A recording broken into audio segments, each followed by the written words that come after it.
हमारे पड़ोसी मुल्क भारत की रियासत उड़ीसा में एक कॉरिडोर है जिसको KPK यानी काला हांडी, बालांगर और कोरापुर कॉरिडोर कहा जाता है। एक जमाना था कि जब इस इलाके को स्टारवेशन कॉरिडोर यानी गुर्बत और भूखमरी का कॉरिडोर भी कहा जाता था। इस इलाके में बहुत से कबाइल रहते थे जिनके पास खाने कमाने को कोई काम धंधा नहीं था, और यही वजह थी कि यहाँ क्राइम रेशो भी भारत की दूसरी रियासतों के मुकाबले काफी ज्यादा थी। यहाँ के 48% यानी टोटल आबादी के आधे लोग गुर्बत की लकीर से नीचे जिंदगी गुजारने पर मजबूर थे। लेकिन आज इस सारे इलाके की हालत और लोगों की जिंदगी बहुत अलग और बदली हुई है। 2020 की एक भारतीय सरकारी रिपोर्ट में बताया गया कि वहां की फूड यानी खुराक अब सरप्लस यानी जरूरत से ज्यादा हो चुकी है। 1999 में उड़ीसा को भारत की सबसे गरीब स्टेट माना जाता था। उस वक्त सरकार की हालत इतनी खस्ता थी कि वो अपने मुलाजमों को तनख्वाहें तक नहीं दे पाती थी, जिसके नतीजे में स्टेट सरकार को भारी कर्ज लेना पड़ा और हालत इतनी बिगड़ गई कि 1998 में RBI ने भी इस स्टेट को किसी भी किस्म का कर्जा देने से साफ मना कर दिया था। और इसी के बाद फिर कुछ अरसे में बदलाव आना शुरू हुआ। 2002 से लेकर 2022 तक उड़ीसा रियासत की ग्रोथ रेट नेशनल एवरेज से भी ज्यादा थी। वहां का लिटरेसी रेट और एजुकेशन भी बेहतर होना शुरू हो गई और वहां के लोग आहिस्ता आहिस्ता सुखी जिंदगी की जानिब चलना शुरू हुए।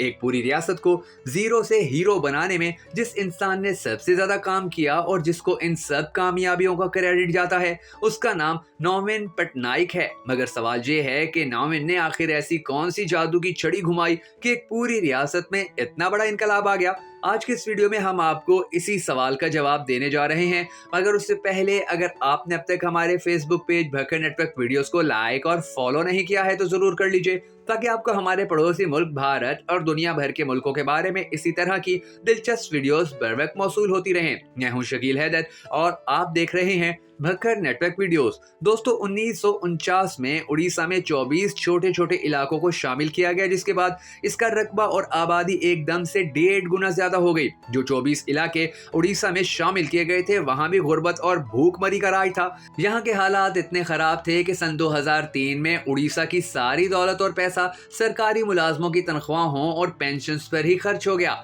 उड़ीसा रियासत अगर सिर्फ 100 रुपए इन्वेस्ट करना चाहती थी तो उसे कम से कम 400 रुपए सरकार से कर्ज लेना पड़ता था। इसलिए पूरे भारत में आज भी अगर उड़ीसा की कोई जान पहचान है तो वो वहाँ की गुर्बत है। यहाँ की एक खातून जिसका नाम फांस पूंजी था, उसकी कहानी पूरे भारत में मशहूर हुई थी, जिसने 1985 में 40 रुपए के चावल खरीदने के लिए अपनी 2 साल की बेटी बेच दी थी। कहल नारायण तिवारी जो एक MLA थे, उन्होंने कहा था कि इस इलाके में चने से सस्ते आपको बच्चे मिल जाएंगे। 1985 में राजीव गांधी ने भी यहाँ का दौरा किया, मगर हालात जूं के त्यों रहे। मगर अब वहाँ के हालात कितने सुधर गए हैं इसका अंदाजा आप इस बात से लगाइए कि पिछले 19 साल के दौरान उड़ीसा की growth rate national growth rate से बहुत ज्यादा है। 2015 से लेकर 2019 तक उड़ीसा इन 5 भारतीय स्टेट्स में से एक बन चुकी है कि जहाँ गरीबों की तादाद सबसे ज्यादा तेजी से कम हुई है। 1999 के बाद उड़ीसा सरकार ने अपने लोगों की बेहतरी के लिए कई प्रोजेक्ट्स शुरू करवाए, जिनमें से पहला और सबसे अहम था कि फौरी तौर पर सरकारी मुलाजमीन में से 50,000 ऐसे मुलाजिम फारिग किए गए कि जिनकी बिल्कुल भी जरूरत नहीं थी। उसके बाद उड़ीसा की जमीन से निकलने वाली मुख्तलिफ धातुओं को भी ज्यादा मेहनत से निकाल कर बेचा गया। मगर उड़ीसा की गुर्बत खत्म करने में जो चीज सबसे ज्यादा अहम मानी जाती है वो है नवीन पटनायक की वेलफेयर स्कीम्स, जिसने कहा था कि मैं मरते दम तक उनको सपोर्ट करती रहूंगी। ये बात ओशा ने नवीन के बारे में कही थी। दरअसल 2001 में नवीन ने मिशन शक्ति प्रोग्राम शुरू करवाया, जिसने 6 लाख से ज्यादा औरतों की मदद के ऐसे ग्रुप बनाए जिनमें 70 लाख से ज्यादा लोग शामिल किए गए। इन ग्रुप्स का मकसद औरतों को मुआशी मदद और वसाइल मुहैया करना था कि जिनकी वजह से वो खुद अपना कारोबार शुरू करने के काबिल हो जाएं। उड़ीसा के जिला कोरापुट में इसी हवाले से एक रिसर्च की गई, जिसमें ये बात सामने आई कि इस स्कीम से औरतों की मंथली इनकम 13,000 से 17,000 तक चली गई थी। इसके बाद नवीन की सरकार ने वहां के गरीब लोगों में अनाज बांटना शुरू किया। साल 2000 के दौरान जब नवीन चीफ मिनिस्टर बने तो रायगढ़ डिस्ट्रिक्ट के काशीपुर इलाके में एक बहुत बड़ा वाकया पेश आया।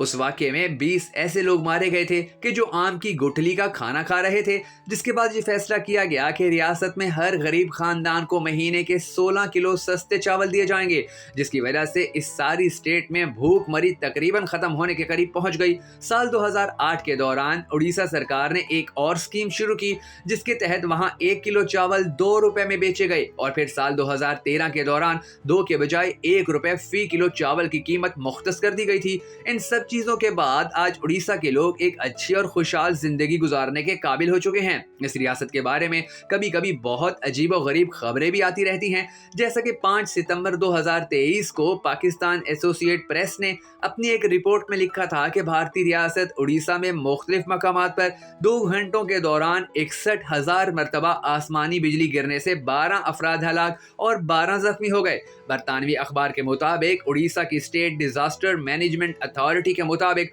हफ्ते को दारुल हुकूमत भुवनेश्वर के आसपास के इलाकों में दोपहर के बाद गरज चमक के साथ होने वाली बारिश के दौरान मुसलसल बिजली चमकती रही।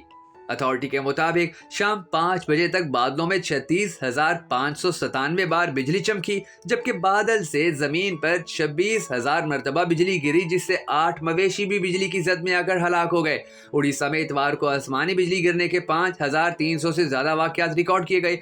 भारतीय महकमे मौसमियात यानी IMD ने जुमेरात तक उड़ीसा में शदीद मौसमी हालात की वार्निंग जारी करते हुए कहा कि गरज चमक के साथ बारिश का सिलसिला जारी रहने का इम्कान है। तहकीक में पेशगोई की गई है कि रवां सदी के आखिर तक समंदर की सतह बुलंद होने की वजह से आसमानी बिजली गिरने के हलाकत खेज वाकयात में 50% इजाफा होगा। दोस्तों, अगर रियासत उड़ीसा के हवाले से आपको हमारी ये वीडियो पसंद आई हो तो हमारी हौसला अफजाई के लिए इसे शेयर जरूर कर दीजिएगा।